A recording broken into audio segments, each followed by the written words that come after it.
एक सूचना हम लोगों को प्राप्त हुई कि निशिकांत दुबे जो गोड्डा संसदीय निर्वाचन क्षेत्र से अभ्यर्थी हैं भारतीय जनता पार्टी के, उनके द्वारा बहुत सारी जानकारियां छुपाई गई है चुनाव आयोग को। जैसे अभिषेक झा नाम करके एक निर्दलीय प्रत्याशी है, वो अभी गोड्डा से निर्दलीय चुनाव लड़ रहे हैं। उनके बारे में इन्होंने अपने घोषणा पत्र में बताया है कि मुझे 1,20,00,000 रुपये उधारी अभिषेक झा से मिला है, मैं लिया हूँ।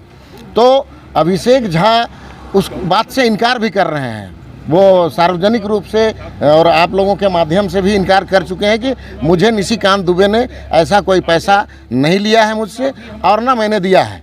तो इस तरह की जानकारी अगर छिपा रहे हैं और ये सार्वजनिक हो गया है, तो 1,20,00,000 रुपया अगर सफ़ेद धन था तो चेक के माध्यम से हुआ होगा, और अगर ब्लैक मनी था तो कैश उनके आवास में जमा हुआ था, तो ईडी सीबीआई वाले कहाँ थे, उनको जाना चाहिए था।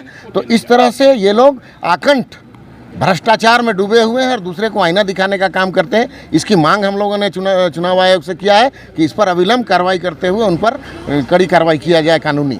दूसरी तरफ जो आज पिछले दिनों 4 लोकसभा चुनाव हुए थे, उस वक्त में फर्जी वोटर कार्ड बना करके भारतीय जनता पार्टी ने नरेंद्र मोदी का फोटो लगा करके 400 अब की बार 400 पार का नारा के साथ सभी वोट देने वाले लोगों को उनका पर्ची उनके हाथों में पहुंचाया, और वो पर्ची ले लेकर लोग चुनाव केंद्र में, जहां मतदान केंद्र है, वहां गए और अपना मतदान दिए। तो ये घोर उल्लंघन है आचार संहिता का।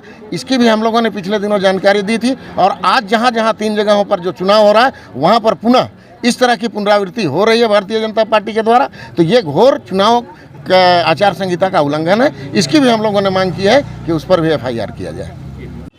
हम लोगों के पास एक मामला आया कि गोड्डा के भाजपा प्रत्याशी ने जनता के साथ फ्रॉड करने का काम किया है, और वो इस माफिक फ्रॉड करने का काम किया है कि निशिकांत दुबे जी ने अपने शपथ पत्र में इस बातों का उल्लेख किया कि हम गोड्डा के निर्दलीय प्रत्याशी अभिषेक झा से 1,20,00,000 रुपया अपनी पत्नी के नाम लोन लिए हैं।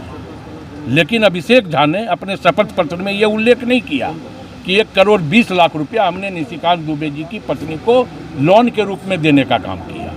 इसका यह मतलब है कि यह पैसा काला है या सफ़ेद है। अगर काला पैसा है अभिषेक झा के पास तो ईडी की कार्रवाई क्यों नहीं, और अगर सफ़ेद पैसा है तो इसका उल्लेख क्यों नहीं। इसका मतलब ये भ्रष्टाचार है, और स्वाभाविक तौर पे हम लोगों ने कहा है, कांग्रेस और झारखंड मुक्ति मोर्चा ने, कि दोनों प्रत्याशियों का नामांकन रद्द किया जाए। लाइव लगातार के वीडियो को लाइक करें, सब्सक्राइब करें और बेल आइकन को दबाना न भूलें।